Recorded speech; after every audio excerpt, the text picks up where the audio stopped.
नमस्कार विद्यार्थी मित्रांनो, प्रगतीच्या यूट्यूब चॅनलवरती तुम्हा सर्वांचं स्वागत. प्रगती क्लासेसचे सर्व विद्यार्थी, गुरुप्रसाद क्लासेसचे सर्व विद्यार्थी, सर्वांना मला नमस्कार. आज आपण नागरिक शास्त्राचा दुसरा लेसन पाहणार आहोत. पहिला लेसन आपण पाहिलेला आहे की नाही? तुम्हाला तो लेक्चर पाहायला मिळाला असेल, तुम्ही पाहिला असेल आणि माझ्या माहितीप्रमाणे तुम्ही वाचूनही काढला असेल. वाचायला सांगितलेलं आहे, मोठ्यानं वाचायला सांगितलेलं आहे, तो वाचून काढला असेल, त्याचा स्वाध्याय लिहिला असेल, पाठांतर केलं असेल.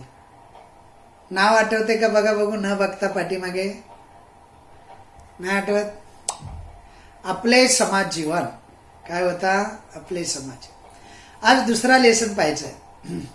खूप अभ्यास करायचा मुलांना, खूप अभ्यास करायचा. काही अडचण आली मला फोन करायचं, घरी त्रास द्यायचा नाही. जे आहे ना घरी, वया नसतील, पुस्तकं नसतील, ॲडजस्टमेंट करायची. सारं काही सुरळीत होणार, व्यवस्थित होणार, काही टेन्शन नाही घ्यायचं. आता फक्त तब्येत सांभाळायची, बाहेर जायचं नाही अजिबात. मित्राकडे जायचं नाही, आपल्या पाहुण्यापेकडे जायचं नाही, बाहेर गल्ली रूमच्या बाहेर यायचं नाही. 1-2 महिन्यानं काही होत नाही बाळांनो. ही महामारी आहे ना, ती फार भयानक आहे, फार वेगानं पसरते. आपल्यावरतीच संकट यायला पाहिजे असं काही नाही. दुसऱ्या स्टेज म्हणतो ना आपण, पुढच्या स्टेज मागचा शहाणा, तसं आपण शहाणं व्हायचं. असं काही करायचं नाही. घरच्यांनाही आपण म्हणायचं जाऊ नका, पप्पांना वगैरे जर शक्य असेल. आता कामावर न जाता खायचं काय असा प्रश्न आहे ना, त्यांना जावं लागते. पण जर शक्य असेल तर थोडं टाळायचं. ओके, जिथं शक्य आहे. आज आपण समाजातील विविधता नावाचं दुसरा लेसन पाहणार आहे. तुम्ही नीट ऐकायचं, नीट ध्यान देण्याला खूप महत्त्व द्यायचं. ध्यान दिल्यानं ना 70% काम कमी होतं. आपलं ध्यान नसतं ना, मग ते समजत नाही, पाठ करून सुद्धा ध्यानात राहत नाही. समजलेलं असलं की आपोआप ध्यानात राहतं. हा लेसन आहे दुसरा नागरिक शास्त्रामधला, समाजातील विविधता. यामध्ये फक्त आपल्याला 4 मुद्दे पाहिजे. म्हणजे ही जी विविधता आहे ना, तीच खरी भारताची स्ट्रेंथ आहे, ताकद आहे. हा एक मुद्दा पाहिजे. नंतर धर्मनिरपेक्षतेचं तत्व जे आहे, आपल्या संविधानाच्या उद्देशिकेमध्ये धर्मनिरपेक्षता असा एक शब्द आलेला आहे. म्हणजे सार्वभौम्य धर्मनिरपेक्ष धर्मनिरपेक्ष लोकशाही गणराज्य आपल्याला निर्माण करण्याचा उद्देश ठेवून संविधान लिहिलेलं आहे. त्यामध्ये धर्मनिरपेक्षता आहे. ती धर्मनिरपेक्षता तत्व काय आहे? नंतर तिसरा मुद्दा पाहिजे, आपल्या जडणघडणीमध्ये समाजाचा सहभाग असतो का? समाज काय आहे नक्की? आपल्या जडणघडणीमध्ये समाजाचा काय आहे, म्हणजे रोल असतो. आणि चौथा मुद्दा आपल्याला पाहिजे आहे, हे समाज आहे ना, त्या समाजाचं जीवन जगत असताना त्याचं नियमन कसं होतं. म्हणजे एवढा प्रचंड 130 कोटीचा हा देश आहे. या देशामधला एवढा प्रचंड समाज हा नियमित कसा होतो, म्हणजे नियमानुबद्ध कसा होतो, थोडक्यात आपल्याला पाहिजे. तुम्ही काही अजून लहान वर्गात आहे, एवढा काही डिटेल अभ्यास नसतो. थोडक्यात आपण पाहायचं. पहिल्यांदा आपण या लेसनची प्रस्तावना पाहूया. बघा, आपल्या भारतीय समाजामध्ये, म्हणजे भारतात जितके लोक राहतात, आपल्या भारताची लोकसंख्या सांगा बघू. आपल्या भारताची लोकसंख्या आहे 130 कोटी. 130 कोटीमध्ये फक्त एकाच धर्माचे, एकाच जातीचे, एकाच वंशाचे, एकाच परंपरेचे, एकाच संस्कृतीचे, एकाच प्रदेशातले, एकाच ठिकाणी जन्मलेले लोक आहेत का? नाही, अजिबात नाही. अनेकविध म्हणतात, नानाविध म्हणतात. नानाविध भाषा, नानाविध धर्म, अनेकविध संस्कृती, अनेकविध चालीरीती, अनेकविध परंपरा, अनेकविध जन्मस्थानं, भौगोलिक अनेक प्रकारची वैविध्यता आपल्याला पाहायला मिळते आपल्या भारतीय समाजामध्ये. ही विविधता आपले काय करते माहिती आहे? खऱ्या अर्थानं जर त्या विविधतेकडे आपण विचारपूर्वक डोळे उघडे ठेवून आणि बौद्धिकदृष्ट्या पाहिलं तर आपल्याला असं दिसून येईल की हेच खरं आपलं सांस्कृतिक वैभव आहे. म्हणजे भारतीय समाजामध्ये असणारी ही विविधता हेच आपलं सांस्कृतिक वैभव आहे. मराठी, कन्नड, तेलुगू, बंगाली, हिंदी, गुजराती, उर्दू अशा अनेक भाषा बोलणारे लोक आपल्या देशात आहेत. जसे अनेक धर्माचे आहेत, तसे अनेक भाषा बोलणारे आहेत, अनेक संस्कृती असणार आहेत, अनेक चालीरीती असणार आहेत. आपल्या आजूबाजूला जर पाहिलं ना, प्रत्येकाचा पोशाख वेगळा आहे, प्रत्येकाची ठेवण वेगळी आहे, प्रत्येकाची बोलण्याची ढब वेगळी आहे, प्रत्येकाची भाषा वेगळी आहे, प्रत्येकाची संस्कृती वेगळी आहे. हे सारं वेगवेगळं तुम्हाला पाहायला मिळेल. अशा अनेक भाषा, आणि अनेक धर्म, जाती, परंपरा, चालीरीती असणारा हा आपला समाज आजूबाजूला आपल्याला पाहायला मिळतो. ते वेगवेगळ्या पद्धतीने सणवार साजरे करतात, उत्सव साजरे करतात. वेगवेगळ्या प्रदेशातील सण उत्सव वेगवेगळे असतात. त्यांच्या पूजा उपासनेच्या चालीरीती वेगवेगळे असतात. विविध ऐतिहासिक वारसा लाभलेले हे लोक वेगवेगळ्या राज्यातून, वेगवेगळ्या प्रादेशिक प्रदेशातून येत असतात. त्यांच्यात विविधतेची देवाणघेवाण आहे. ही विविधता आहे, तीच आपल्या देशाची खरी शक्ती आहे. आपल्या देशामध्ये हे विविध समूह जे आहेत, भाषा बोलणारे, धर्माचे, संस्कृतीचे, चालीरीतीचे, परंपरेचे, हे जे विविध गट आहेत, विविध समूह आहेत, वर्षानुवर्ष ते एकत्र राहत आहेत. माहिती आहे तुम्हाला? अनेक वर्ष झाली ते सारेजण एकत्र राहत आहेत. भाषा वेगळी आली तरी आपलेच बांधव आहेत. माणूस हा एकच धर्म, एकच वंश, एकच परंपरा, एकच भाषा, अशी आपली व्याख्या आहे. वर्षानुवर्ष एकत्र राहत असल्यामुळे त्यांच्यामध्ये एकतेची भावना निर्माण झालेली आहे आणि भारतीय समाजातील एकता त्यामध्ये दिसून येते. म्हणजे एवढी विविधता असताना सुद्धा या विविधतेमध्ये आपल्याला एकता पाहायला मिळते, एकता दिसून येते. समजलं? ती विविधता आणि त्या विविधतेतली एकता या लेसनमध्ये आपल्याला पाहिजे. तर आपली ही जी ताकद आपण म्हणतोय, विविधता हीच ताकद आहे. ती कशी आहे बघा. विविधता समूहाच्या बरोबर राहणं. विविध समूह असतात. भाषा विविध बोलणारा एक समूह, वेगळी भाषा बोलणारे वेगवेगळे समूह, वेगळ्या धर्माचे वेगवेगळे समूह, वेगळ्या परंपरा असणारे वेगवेगळे समूह, वेगळी संस्कृती असणारे वेगवेगळे समूह, अशा अनेक समूह आहेत. विविध समूहांना बरोबर घेऊन राहणं म्हणजेच सहअस्तित्व अनुभवणं. म्हणजे त्यांचंही अस्तित्व आणि आपलंही अस्तित्व एकमेकाच्या सानिध्यात राहणं, हा निसर्गाचा नियम आहे बरं का. सारे प्राणी बघा कसे एकमेकाच्या सानिध्यात राहतात, एकमेकांना मदत करतात. असं माणसानं सुद्धा राहिलं पाहिजे. सहजीवन म्हणतात त्याला, सहअस्तित्व म्हणा. अशा सहअस्तित्वामुळे आपल्याला आपल्यामध्ये सामंजस्य वाढतं. आपण समाजात जर मिक्स झालो नाही ना तर आपली व्यक्तिमत्व ही कोमेजतात, कोलमडतात. समाजामध्येच बघा, आता सुद्धा कोरोनामुळे आपल्याला घरातून शिक्षण घ्यावं लागते, बरोबर की नाही? समाजात जशी आपली जडणघडण, कदाचित ऑनलाईन शिक्षण मिळू शकेल पण ते तितकं प्रभावी नाही ना जितकं वर्गात असतं. आणि वर्गामध्ये मुलं गेल्यानंतर अनेक घडामोडी त्यांच्या आयुष्यामध्ये, त्यांच्या मनामध्ये, त्याच्या बुद्धीमध्ये होत असतात, अनेक उलतापालते. आणि मग तो बनतो समाजामध्ये उभा राहायला आणि समाजामध्ये जगायला. कसा तयार होणार घरात बसून? एक उदाहरण म्हणून सांगितलं. तशाच पद्धतीनं आपल्या या चालीरीती, आपल्या जीवन पद्धती, त्यांची ओळख होते, आपल्यामध्ये सामंजस्य वाढतं आणि आपण खऱ्या अर्थानं जीवन जगायला सुरुवात करतो. समाज नसेल, समाज जीवन नसेल आपल्या अवतीभोवती तर काही नाही, आपली कोणत्याही पद्धतीची वाढ होणार नाही. आपण एकलकोंडे होणार आणि एकलकोंड्या विचाराचे होणार. एकट्याचंच जीवन जगणं शक्य नसतं, ते परस्परावलंबी असतं. हे जीवन बहाल केलेलं आहे ना देवानं, ते त्याला, त्या जीवनाला एक गिफ्टच आहे, परस्परावलंबी जीवन आहे. इतरांच्या काही प्रथा असतात, इतरांच्या काही परंपरा असतात, चालीरीती असतात, त्या आत्मसात प्रत्येकानं केल्या पाहिजेत. म्हणजे आपल्याला बी सहज 1, 2, 3, 4 भाषा आल्या पाहिजेत. आपल्याला ही 4 चालीरीती त्यांच्या माहीत पाहिजेत, आपल्या चालीरीती त्यांना माहीत पाहिजेत. मग बंधुभाव, समता, स्वतंत्र, न्याय, हे लोकशाहीनं अपेक्षित असणारे हे सारे घटक अनुभवायला मिळतात बाळांनो. सुंदरसा लेसन असतो, त्यातून आपण सुंदर सुंदर विचार घ्यायचे. इतरांच्या काही प्रथा आहेत, इतरांच्या काही परंपरा आहेत, इतरांची काही संस्कृती आहेत, सण आहेत, उत्सव आहेत. त्यातून काय होतं माहिती आहे? या साऱ्यातून ते आपण आत्मसात करत करत करत पुढे जायचं असतं आणि त्यातून समाजाचा एकोपा वाढतो, एकजुटता वाढते आणि सामाजिक एकोप्यामुळेच आपण अनेक नैसर्गिक सामाजिक आपत्त्यांना सामना करू शकतो. एकटा माणूस, समजा नदीचा पूर आला, एकटा माणूस काय करू शकतो? घाबरून मरणार, समजलं की नाही? किंवा एखादी बिल्डिंग ढासळेल, एकटा माणूस काय करू शकतो का? नाही. हे सहजीवनाची उत्तम उदाहरण आहेत बाळांनो. सहजीवन हे, मानवी जीवन हे सहजीवन आहे. म्हणजे सहजीवनाशिवाय मानवी जीवन अस्तित्वात असणं ही खुळी कल्पना आहे, समजलं? ते असूही नाही. गुहेत राहणं हे आपल्याला दीर्घकाळ, म्हणून तर आपण समाज निर्माण केला ना. तर ही विविधता आहे ना, तीच खरी आपली ताकद आहे. विविधतेत एकता म्हणतात ना, विविध जातीचे, विविध धर्माचे, त्यामुळे एकोपा वाढला आणि एकोपा वेळा वाढल्यामुळं आपली ताकद वाढली, बंधुभाव वाढला, समानता आली, समता आली, बंधुत्व आलं आणि त्यामुळे एकोप्यानं आपली ताकद वाढली. आणि म्हणून असं म्हटलं जातं विविधता हीच आपली ताकद.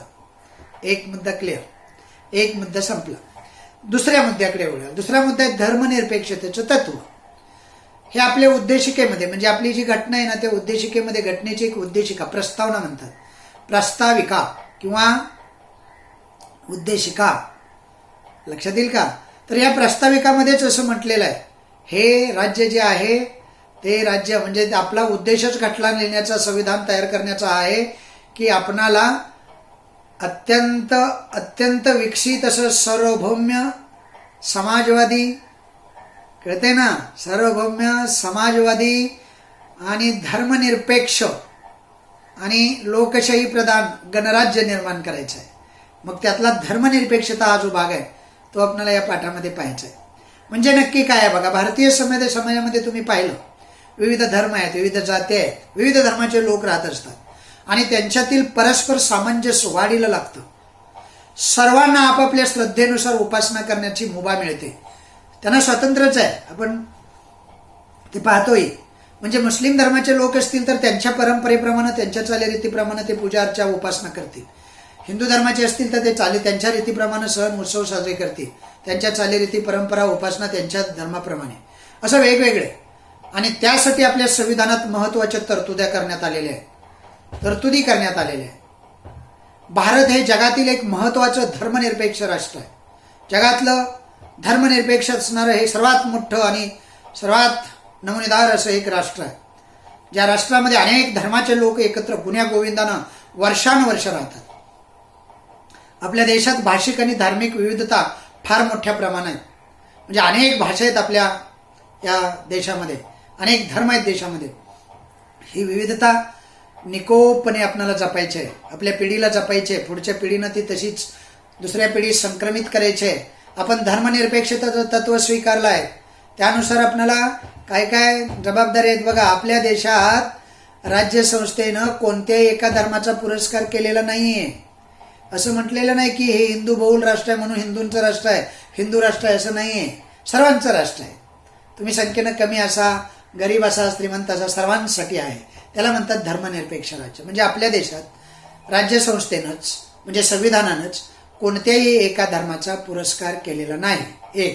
एक मुद्दा महत्वाचा. दुसरा एक महत्वाचा मुद्दा बघा, प्रत्येक व्यक्तीला आपल्या किंवा आपल्या पसंतीच्या धर्माची उपासना करण्याचा स्वातंत्र्य आहे. समजा मी हिंदू धर्म आहे, आता बाबासाहेब आंबेडकर हिंदूच होते, नंतर त्यांनी बौद्ध धर्म स्वीकारला की नाही, हे तर खरं सौंदर्य आहे आपलं.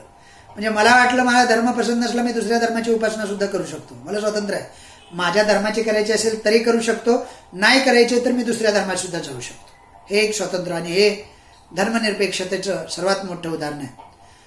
तिसरा महत्वाचा मुद्दा, धर्माच्या आधारे व्यक्तीमध्ये म्हणजे दोन व्यक्ती असतील तर धर्माच्या वेगवेगळ्या धर्माच्या दोन व्यक्ती आहेत समजा, तर धर्माच्या आधारे व्यक्तीमध्ये आपल्याला आपल्या देशात तरी किमान भेदभाव करत नाही. म्हणजे हा हिंदू आहे, हा मुस्लिम आहे, हा शीख आहे, हा ईसाई आहे, असं नसतं. सर्व धर्माच्या लोकांना राज्यसंस्थेकडून म्हणजे आपल्या सरकारकडून, शासनाकडून समान दर्जाची वागणूक मिळते किंवा दिली जाते. त्यालाच धर्मनिरपेक्षता असं म्हणतात. 3 मुद्दे झाले. पहिला सांगतो, आपल्या देशात राज्यसंस्थेनंच कोणत्याही एका धर्माचा पुरस्कार केलेला नाही.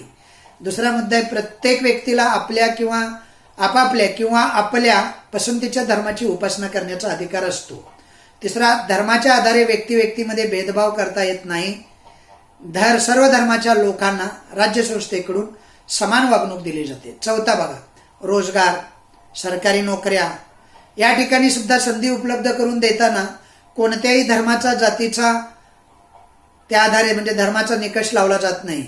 धर्माच्या आधारे, जातीच्या आधारे भेदभाव केला जात नाही. सर्वांना समान संधी असते. आणि 5वा महत्वाचा मुद्दा आहे, धार्मिक आणि भाषिक म्हणजे धर्माच्या दृष्टीनं आणि भाषेच्या दृष्टीनं अल्पसंख्याकांचं संरक्षण करण्यासाठी संविधानामध्ये विशेष तरतूद करण्यात. अल्पसंख्याक कळतं ना, अल्पसंख्याक म्हणजे संख्येनं कमी असलेला धर्म.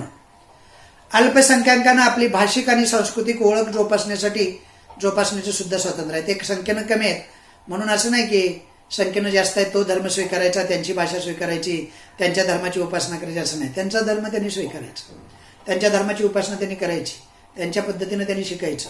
शिक्षणाद्वारे आपल्याला समाजाचा विकास करण्याचे स्वातंत्र्य दिलेलं आहे. म्हणजे प्रत्येकानं शिक्षण घ्यायचा अधिकार आहे, तो शिक्षण घेऊन आपल्या समाजाचा विकास करू शकतो.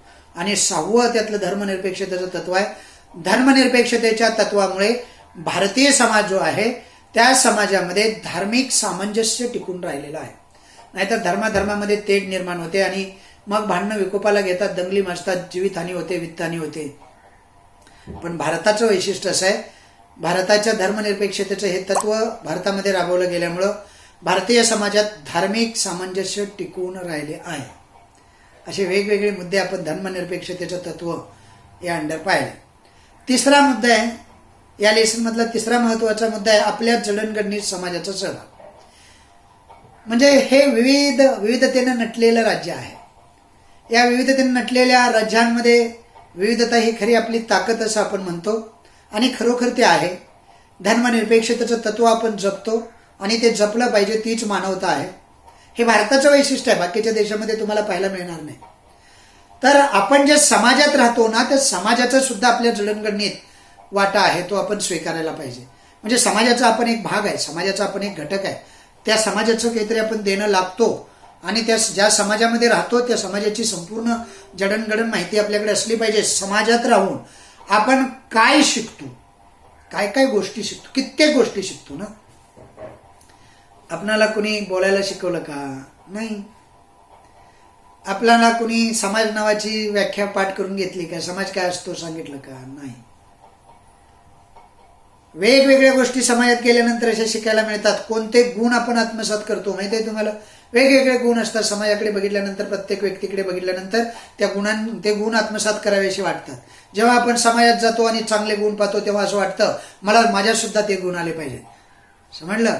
तर आपण अनेक गुण आत्मसात करतो. आपल्या जडणघडणी समाज एक प्रकारे मदतच करत असतो. जसं की सहकार्याचा एक गुण असतो समाजामध्ये. कोणताही समाज, कोणतीही व्यक्ती ही परस्परावलंबी असते. समूहातील परस्पर सहकार्यावरती अवलंबून असते असं आपण म्हणतो, किंवा त्या परस्पर सहकार्यावरतीच आधारलेली असते. तिचं जीवन तिला जर पुढे घेऊन जायचं आहे, म्हणजे प्रत्येक व्यक्तीचं, समाजात राहणारा प्रत्येक व्यक्ती त्याचं आयुष्य पुढे घेऊन जाण्यासाठी धडपडत असतो. आणि हे जीवन पुढे घेऊन जात असताना वेगवेगळं सहकार्य अपेक्षित असतं. एकमेकाला सहकार्य केल्याशिवाय आणि एकमेकाला मदतीचा हात दिल्याशिवाय हे सारं शक्य नसतं. समजते सर्वांना?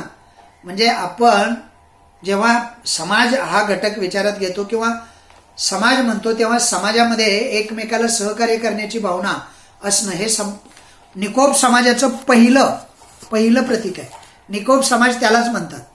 नाहीतर कसला समाज एकमेकाला मदत करत नाही, संकटाच्या वेळी येत नाही. व्यक्तीमध्ये सहकार्य असल्याशिवाय समाज अस्तित्वात राहू शकत, समाजाचं अस्तित्वच संपतं. समाज त्यालाच म्हणतात जे एकत्र राहतात आणि एकमेकाला सहकार्य करतात. नुसतं एकत्र राहणं म्हणजे मुंग्या सुद्धा एकत्र राहतात, एकमेकाला सहकार्य करतात, माहिती आहे? त्यांचा एक समाज असतो. तसा माणसाचा सुद्धा समाज असतो. माणूस एकमेकाला जेव्हा सहकार्य करतो ना एकत्र येऊन, तेव्हाच तो समाज तयार होतो आणि तो अस्तित्वात राहू शकतो, त्याचं अस्तित्व टिकू शकतो. परस्परांच्या अडचणी, परस्परांचे प्रश्न सोडवल्यामुळे परस्परांना मदत करणे आणि देवाणघेवाण करणे, मदत करणे म्हणजे देवाणघेवाण करणे, म्हणजे सहकार्याची भावना जपणे.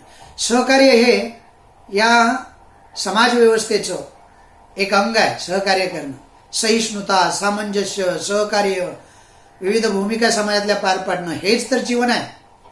आपल्या घरातील व्यक्तीमध्ये अशी वृत्ती नसेल तर जसे आपले कुटुंब टिकू शकत नाही, आपल्या घरातल्या व्यक्तीनं आपल्याला ठरवलं, समजा असं ठरवलं की कोणी कुणाला सहकार्यच करायचं नाही, आई वडिलांनी मुलांना करायचं नाही, मुलांनी आई वडिलांना करायचं नाही, भावा भावाला नाही, बहिणी भावाला नाही, सासू-सासऱ्यांना नाही, काय नाही, तर चालेल का कुटुंब? नाही. तसंच देशाचं असतं. सहकार्याशिवाय देश पुढे जात नसतो. आपल्या घरातील व्यक्तीमध्ये जशी वृत्ती नसेल ना सहकार्य करण्याची, तर कुटुंब जसं टिकू शकत नाही तसं समाज सुद्धा टिकू शकत नाही. सहकार्याअभावी आपला विकास रखडतो, विकास होत नाही, प्रगती होत नाही. दैनंदिन जीवन सुरळीत चालत नसतं. सहकार्य केलं तरच दैनंदिन जीवन आपलं पुढं चालू शकतं. सहकार्यामुळेच समाजातील परस्परावलंबन अधिक निकोपी होतं.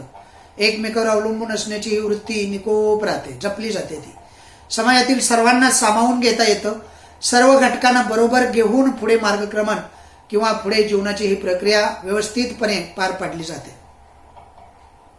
आता चला करून पाहू मध्ये तुम्हाला वेगवेगळे इव्हेंट देतात बघा, किंवा माहीत आहे का तुम्हाला? ती माहिती सुद्धा फार महत्वाची असते बरं का. म्हणजे बऱ्याच वेळेला आपण काय करतो माहिती आहे का, लेसन तोच फक्त वाचतो जो आपणाला म्हणजे लेसन म्हणून शिक्षकांनी शिकवलेलं आहे, सांगितलेलं आहे.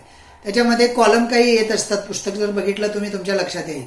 चर्चा करूयाल, माहिती किंवा तुम्हाला माहित आहे का, अशी सदरं असतात. ती सुद्धा नीट बघायची.